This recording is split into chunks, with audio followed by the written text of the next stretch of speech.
And on the eighth day, God looked down on his planned paradise and said, I need a man to test the will and goodness of a free people. So God made a dictator. God said, I need a wicked man to lead the common folk with hatred and fear. So God made a dictator. A dictatorship is very different. We need to make it clear that the likelihood of a dictatorship happening in most places in the world is unlikely. Hello friends, welcome to UPSC Wala. This is Sonia Ahuja and today we are going to talk about dictatorship. Dictatorships के बारे में पढ़ना IR में सबसे गंदा लगता है मुझे because I have to read about all the atrocities that people have done to their own countrymen around the world. मेरे को तो एक कहावत भी लगता है अब हमें चेंज कर देनी चाहिए specially now that we have internet. पहले ज़माने में लोग कहते थे कि दुख बांटने से बढ़ता है, राइट? ये तब होता था जब लोग एक गांव में रहते थे और गांव के लोग आपस में एक दूसरे को दुख की कहानियां सुनाते थे और दूर कहीं पे अगर कोई दुखद घटना होती थी तो उसकी न्यूज़ 50 दिन बाद आती थी. तब दुख बांटने से घटता था. पर मुझे लगता है आज के ज़माने में जब we have internet and we can watch people dying, being tortured and watching it in front of me, मुझे नहीं लगता दुख देखने से आजकल घट रहा है. मेरा तो पर्सनली बढ़ ही रहा है. And so IR is my favourite subject. But एक चीज़ जो मुझे बिल्कुल पढ़ना पसंद नहीं है वो है डिक्टेटरशिप. और रिसेंटली आप लोगों ने ये वाला वीडियो बहुत फेमस हो गया था क्योंकि ध्रुव राठी ने बात करी थी India becoming a dictatorship, right? And some people were very angry for calling on Dhruv Rathi ki how dare you call India dictatorship, and some people were like see we told you, right? अब ये समझने के लिए अब लोग तो divided हैं क्योंकि people really like our prime minister and some people really don't like him, so I can understand why some people agreed to it, some did not. But let's understand कि dictatorship होती क्या है, फिर हम decide करेंगे weather हमारी country के leader में, हमारी कंट्री की पॉलिटिक्स में क्या डिक्टेटरशिप वाले फीचर्स हैं. ये डिसाइड करने के लिए एकदम परफेक्ट अंडरस्टैंडिंग होनी चाहिए कि किस चीज़ को डिक्टेटरशिप कहा जाता है, right? So let's understand that what do we know about dictatorship.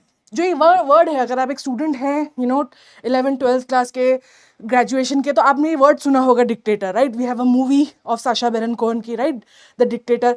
तो we have a general understanding of कि डिक्टेटर क्या होता है. First of all it's a form of government. एक देश का फॉर्म ऑफ गवर्नमेंट होता है डिक्टेटरशिप. यूजुअली एक ये कनोटेशन जो है इसका नेगेटिव रहता है. जब भी कोई कहता है ना कि डोंट बी अ डिक्टेटर और he is a dictator, that's never a positive thing. हमेशा ये कहने का मतलब है कि कुछ खराब ही कहा जा रहा है, राइट? हिस्ट्री ने हमने दिखाया है कि lots of people die under a dictatorship. जब भी हमने डिक्टेटर या डिक्टेटरशिप की बात करी है, it comes with stories of holocaust and Wars कि डिक्टेटर्स के रूल में हमेशा कई सारे लोग मरे हैं. Most of them people who were the country man of said dictators. Usually dictator जिस कंट्री का बनता है उसी के बहुत सारे लोग मरते हैं, as also the other people. But जैसे हमने देखा है जर्मनी में when there was dictatorship of Nazi dictatorship, बहुत सारे लोग मरे, but so many Germans died during that, right? The soldiers who fought, the Jewish people who were German, who were killed in Holocaust. So death and starvation and a lot of these negative aspects of governance are associated with dictatorship. Next is usually एक understanding है हमारे पास कि dictatorship कहीं ना कहीं democracy का उल्टा होता है, क्योंकि डेमोक्रेसी को हम जिन जिन चीज़ों से पॉजिटिवली एसोसिएट करते हैं उन्हीं के अपोजिट चीज़ों से हम डिक्टेटरशिप को एसोसिएट करते हैं. तो we know India is the largest democracy. Recently हमारे यहाँ इलेक्शन हुए हैं which are seen around the world. Largest election spending India में होती है और it's we stand for it, right? We all accept that India is a democracy. Then why is it that a person had to make a video like this to call the leader of the biggest democracy of the world a dictator? ऐसा क्या किया, ऐसा क्या देखा उसने, right? So इसके लिए whether you think that our present government is dictatorial or not, ठीक है, ये आपका पॉलिटिकल व्यू है and you should have the right to have that political view. Just that UPSC में you should not be expressing that, right? You should not be expressing it simply because अगर आप एक dictatorship में जी रहे हैं already अंदर, तो आपको वैसे भी बोलने का मौका नहीं दिया जाएगा. और अगर आप एक डेमोक्रेसी में है तो आपको डिक्टेटरशिप की बात ही क्यों करनी है, राइट? तो लेट्स अंडरस्टैंड क्या होता है डिक्टेटरशिप। चलो एक चीज तो पक्का है कि dictatorship is a form of government, but so are these. There are 30+ forms of government and dictatorship is one of them, right? तो कैसे डिसाइड किया जाता है कि क्या कंट्री क्या है? आपने सुना होगा, लोग कहते हैं जैसे इंडिया में कहा जाता है we are a democratic republic, right? कहीं पे कहा जाता है जैसे Britain is called constitutional monarchy, right? ये उसका एक्सप्रेशन है कि हम इस तरह की गवर्नमेंट है ना? तो किस तरीके से डिवाइड किया जाता है, कैटेगरीज कैसे बनाई जाती है कि कौन सी टाइप की गवर्नमेंट है आपके यहाँ? 3 सवाल पूछे जाते हैं।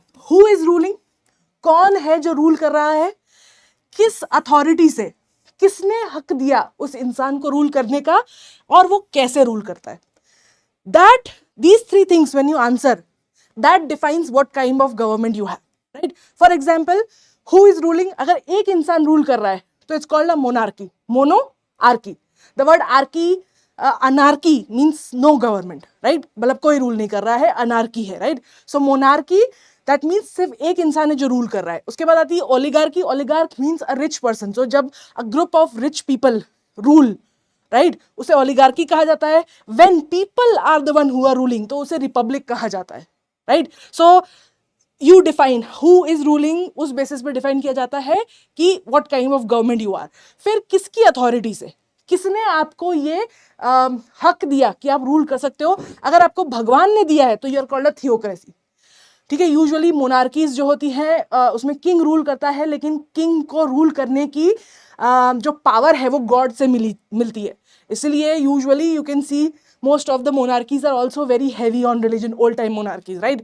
अगर आप कम्यून मतलब a group of people who work in commune usually होती है एक ऐसा ग्रुप जो साथ में मिलकर काम करता है, जो ब्लड से रिलेटेड ना हो बट सेल्फलेसली एक दूसरे के लिए एक सिस्टम का हिस्सा बन के काम करता है, उसे कम्यून कहा जाता है। तो अगर एक कम्यून रूल कर रही है, commune is the thing that has given you the authority, that you are in a communism. अगर आपको लोगों ने दी है, उस देश के लोगों ने आपको अथॉरिटी दी है तो यू आर डेमोक्रेसी। अगर आपको लॉ ने दी है, और वो अब law can be made by people, law can be made by lot of other things, right? तो then you are constitutional. So India खुद को क्या बोलता है कई बार, we are also constitutional because हमारे यहाँ लॉ है, right? We are also democracy, we are also republic. अब कैसे रूल करता है, मतलब व्हाट आर द फीचर्स, ठीक है? हमारी देश के रूल करने के, हमारे गवर्नमेंट के फीचर्स क्या हैं? अगर इकोनॉमी के सेंटर है तो क्या हमारी इकोनॉमी कैपिटलिस्टिक है, सोशलिस्ट है, कम्युनिस्टिक है? क्या फीचर्स हैं, किस तरीके से, क्या गवर्नमेंट इकोनॉमी को संभालता है या नहीं, उसके बेसिस पे। फोर्स मतलब कि कौन सा फोर्स यूज किया जा रहा है। अगर बाहर से आके कोई आपको रूल कर रहा है तो वो कॉलोनियलिज्म होगा, ठीक है? अगर कोई देश, जो कोई रेस ऑफ पीपल या कोई ग्रुप ऑफ पीपल खुद को तुमसे सुपीरियर मानता है और कहता है कि हम क्योंकि सुपीरियर हैं इसलिए हमें हक है आपके ऊपर रूल करने का, तो उसे इंपीरियलिज्म कहा जाता है। अगर उन्हें वो रूल मिलिट्री होने के कारण मिला है, अगर वो मिलिट्री है देश की और फिर वो रूल कर रही है तो वो मिलिट्री डिक्टेटरशिप हो गया, क्योंकि उन्हें फोर्स कहाँ से मिल रहा है। Where is the force coming from? It's coming from either their ability to say that we are bigger, we are better, or we have the gun, right? And next you can say political system, कि किस तरीके का system है। जैसे unitary, ज़्यादातर small states जो होती है वो यूनिटरी होती है, उसमें एक ही सेंट्रल गवर्नमेंट होती है। पर कई बार बड़े बड़े देश होते हैं ना, तो उनमें फेडरलिज्म होता है। कहीं में ट्रू फेडरलिज्म होता है जैसे यूनाइटेड स्टेट्स हो गया, कहीं पे क्वाजी फेडरलिज्म होता है जैसे इंडिया हो गया, right? So whether you are meritocracy और you just have one party ruling और you have multiple party ruling, these are all types of political system. तो डिसाइड कैसे होता है कि आपके यहाँ किस तरह की गवर्नमेंट है, ये 3 सवालों का जब आप जवाब देते हो तब पता चलता है। एंड ऑल ऑफ दीज जो हमने देखी ना, you can totally answer all 3 of these questions for each one of them and see whether which country fits what, ठीक है? कौन सी कंट्री में क्या चीज फिट होती है ना? ये समझ गए हम। अब उसमें से एक डिक्टेटरशिप भी है, तो आप डिक्टेटरशिप को कैसे डिस्क्राइब करोगे, ठीक है? तो डिक्टेटरशिप की डेफिनेशन है कि it is an autocratic form of government. Autocratic मतलब क्या?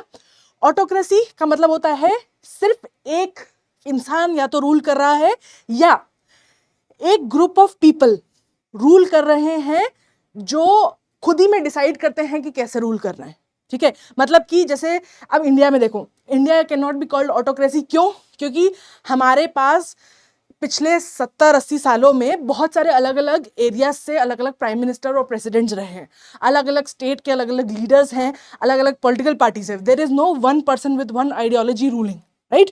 अगर मान लो 1947 से लेकर आज तक सिर्फ कांग्रेस रूल कर रही होती तो maybe we could have called it an autocracy, simply because सिर्फ एक ही पार्टी है जो इतने तरह से रूल कर रही है, या एक ही, या गांधी परिवार है. मान लो कि कभी कोई दूसरा पॉलिटिकल पार्टी आती ही नहीं, या कभी कोई पॉलिटिकल लीडर बनता ही नहीं, और हमेशा उस गांधी परिवार से ही हमारा लीडर होता, तो उसे ऑटोक्रेसी कहा जा सकता था, क्योंकि एक ही ग्रुप ऑफ पीपल है जो रूल कर रहे हैं, right. So that's what a dictatorship is. Usually there is a form of autocracy, ठीक है. जैसे फॉर एग्जाम्पल अगर सिर्फ एक पर्सन है जो लीड कर रहा है, तो जैसे Kim Jong Un north Korea में, दैट्स एन ऑटोक्रेसी. कभी कभी सिर्फ एक पॉलिटिकल पार्टी है जिसका रूल होता है, जैसे चाइना में शी जिनपिंग है, ठीक है, कम्युनिस्ट पार्टी है, वो रूल करी, तो दैट्स ऑल्सो एन ऑटोक्रेसी. और ग्रुप ऑफ पीपल, ठीक है, जैसे ओलिगार्क और उनका सपोर्ट करा हुआ जो ये पुतिन है, वही रूल कर रहा है, व्लादिमीर पुतिन, सो रशिया में, that's also a form of autocracy. Autocracy simply defined means that अलग अलग लोगों को रूल करने का अधिकार नहीं है, एक फिक्स सेट ऑफ लोग हैं और उन्हीं को अधिकार है to choose the leader of the state. Okay, now second is how do they get power. एक डिक्टेटरशिप में पावर कैसे आता है, ठीक है. फर्स्ट, पर्सनालिटी डिक्टेटरशिप, मतलब कि एक इंसान जिसने शुरू से उसे ये देश मिला हो और उसने शुरू से अपनी ऐसी पर्सनालिटी मेंटेन करके रखी हो कि वो भगवान है, वो भगवान से ऊपर, मतलब वो इंसान से ऊपर है, और वो उसके अंदर दिव्य शक्तियां हैं. जब वो ऐसा बोलता है तो उसे हम पर्सनालिटी लीडरशिप बोलते हैं, ठीक है. That's also a form of dictatorship, because सत्य यही है कि कोई भी इंसान ही है, नेचर से बड़ा और लॉ से ऊपर कोई नहीं होता. तो अगर आपको लगता है कि आपका लीडर कुछ इस तरीके से बोल रहा है कि आई हैव पावर्स, जैसे किम जोंग उन के बारे में क्या कहा जाता है कि उन्होंने 3 साल की उम्र तक सारी लैंग्वेजेस बोलना चालू कर दी थी, 5 साल की उम्र तक उन्होंने लिखना पढ़ना 12th पास कर ली थी. This is what people say about him, that he is divine. So that's a personality leadership. Second, military dictatorship, जैसे पाकिस्तान में for the longest period there was, right, Sudan, Niger, ये सब कंट्रीज हैं, यहाँ पर सिचुएशन बहुत ख़राब है, तो वहाँ की जो मिलिट्री है वो कई बार देखती है कि जो गवर्नेंस है वो अच्छा नहीं होता है, दे ओवरटेक द गवर्नेंस, उसे फिर मिलिट्री डिक्टेटरशिप कहा जाता है. Third is religious dictatorship. Religious dictatorship basically means एक ऐसा देश, और उस देश में जो रूल कर रहा है बंदा, ठीक है, उसको पावर भगवान से मिली हो, ठीक है, या उनके जो रिलीजन है उसने बोला हो. जैसे फॉर एग्जाम्पल खलीफेट एक आइडिया है इस्लामिक वर्ल्ड में, there is one leader which is leader of all Muslims around the world, right? So कई सारी, और उसके अलावा जैसे एक एग्जांपल हो सकता है पोप. वेटिकन में जो वेटिकन सिटी है वहाँ पे pope is the religious and the governmental leader, right. तो जब रिलीजियस डिक्टेटरशिप उसको कहा जाता है, even Saudi Arabia for that matter is a religious dictatorship, जहाँ सिर्फ एक ही रिलीजन अलाउड है, उसी रिलीजन का जो लॉज हैं वो गवर्नमेंट के लॉज बन जाए, और उस रिलीजन से हक आए गवर्न करने का, तो उसे रिलीजन डिक्टेटरशिप कहा जाता है. Elected leader turn dictator. Now this is where you have to understand कि सारे डिक्टेटर्स ऐसे पैदा नहीं होते हैं, ठीक है. ज्यादातर डिक्टेटर्स एक्चुअली में डेमोक्रेटिकली इलेक्टेड गवर्नमेंट सर्वेंट थे, जो बाद में अपनी हरकतों से और कॉन्स्टिट्यूशन को बदल बदल के पावर का मिसयूज कर करके डिक्टेटर बने. फॉर एग्जाम्पल जर्मनी में हिटलर डेमोक्रेटिकली इलेक्टेड था, बाद में वो तानाशाह बना. सेम चाइना में माओ जेडंग, पहले वो इलेक्टेड था क्योंकि he did really good work. Bashar al Assad in Syria, Putin in Russia, these all people, they did very well initially and they were elected duly. Only when they were elected and they came in power, जब उन्हें power मिल गई, जब उन्हें सत्ता मिल गई, उसके बाद उन्होंने डिसाइड किया रूल्स चेंज होंगे तो ताकि मैं ही हमेशा सत्ता में रहूं, और फिर वो डेमोक्रेटिकली इलेक्टेड से वो बन गए डिक्टेटर. और दूसरा फॉर्म होता है फ्रीडम फाइटर्स टर्न्ड डिक्टेटर्स, जैसे कि जिम्बाब्वे के रॉबर्ट मुगाबे, क्यूबा के फिडेल कैस्ट्रो, ये बंदे जो थे ना, उस देश को आज़ादी दिलाई थी इन लोगों ने. They were the main freedom fighters, right. They seize the power after there, जिनसे भी उन्होंने फाइट करी थी वो चले गए, और फिर later on they turned into dictator. तो this is how you can say they got the power. So अलग अलग तरीके से पावर लाया जा सकता है. तो एक चीज तो क्लियर है कि हो सकता है कि आपका लीडर आज एक डिक्टेटर ना हो, पर वो फ्यूचर में डिक्टेटर बन सकता है.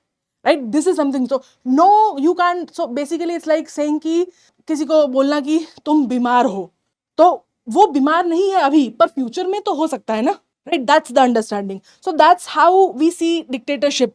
Anyone can become dictator, right. अब to understand in a country like India, जहाँ पे कॉन्स्टिट्यूशनल लॉ है, जहाँ पे इंडिपेंडेंट मीडिया है, इंडिपेंडेंट जुडिशरी है, इंडिपेंडेंट इलेक्शन कमीशन है, ड्यू इलेक्शंस होते हैं, तो उसके बावजूद भी अगर लोग बार बार इलेक्ट करके एक ही इंसान को जिता दे, तो क्या वो डिक्टेटर बन जाएगा? नहीं, वो फिर भी इलेक्टेड रिप्रेजेंटेटिव ही रहेगा, क्योंकि मशीनरी डेमोक्रेसी की प्रॉपरली काम कर रही है. तो जब तक मशीनरी काम कर रही है और लोग एक इंसान को इलेक्ट कर रहे हैं, चाहे वो एक पॉलिटिकल पार्टी हो या एक इंसान हो, one person only, it's still a democracy. It becomes a dictatorship when they have certain features. There is a way of ruling. ठीक है, अगर हमारे let's say prime minister Modi तीसरी बार के बाद, खैर पॉसिबल नहीं है, बट चौथी, पांचवी, 10वीं बार भी इलेक्ट हो जाते हैं, but if he is still following the constitution, if he is still using his power for the purposes that it is intended, if he is still in power because people want him to be in power, then he is not a dictator, right? So certain features होते हैं dictatorships के. क्या होते हैं? सबसे पहला, one party one leader one programme. Usually एक democracy में किसी एक इंसान के ऊपर सारा फोकस नहीं होता है, right. Usually group of people होते हैं जिनके ऊपर फोकस रहता है, क्योंकि एक इंसान सब कुछ नहीं कर सकता. देखो, किसी को इंडिया की नेवी संभालनी है, किसी को इंडिया का गवर्नेंस संभालना है, किसी को इंडिया की बाहर की इमेज संभालनी है, किसी को इंडिया का एक सेक्टर देखना है. अगर आपके देश में यूजुअली डिक्टेटरशिप्स जो है, they move towards this one person one party one nation kind of idea, because वो चाहते हैं कि एक ही इंसान हो. अब जैसे एक एग्जाम्पल दे सकते हैं कि जब कोई लीडर ऐसी चीज़ों का अपने ऊपर वो लेने लगे कि ये मैंने किया है, जो चीज़ें उसके ने मिलकर करी है, दूसरों पूरे ग्रुप ने करी है, राइट, पूरे देश ने या बहुत लंबे समय से होती आ रही है, और वो बोले कि नहीं ये मैंने कराया है, then that sort of is this mentality. जैसे डोनाल्ड ट्रंप ने किया था, मेक अमेरिका ग्रेट अगेन, या जब उन्होंने यूएसए को कई सारी इंटरनेशनल ऑर्गेनाइजेशंस में विड्रॉ कर लिया था. That sort of was this because they wanted to create a cult of Donald Trump. So that sort of was moving towards, not again, he was elected duly, so he is not a dictator. He's just functioning like a dictator, right? Second is absence of individual liberty.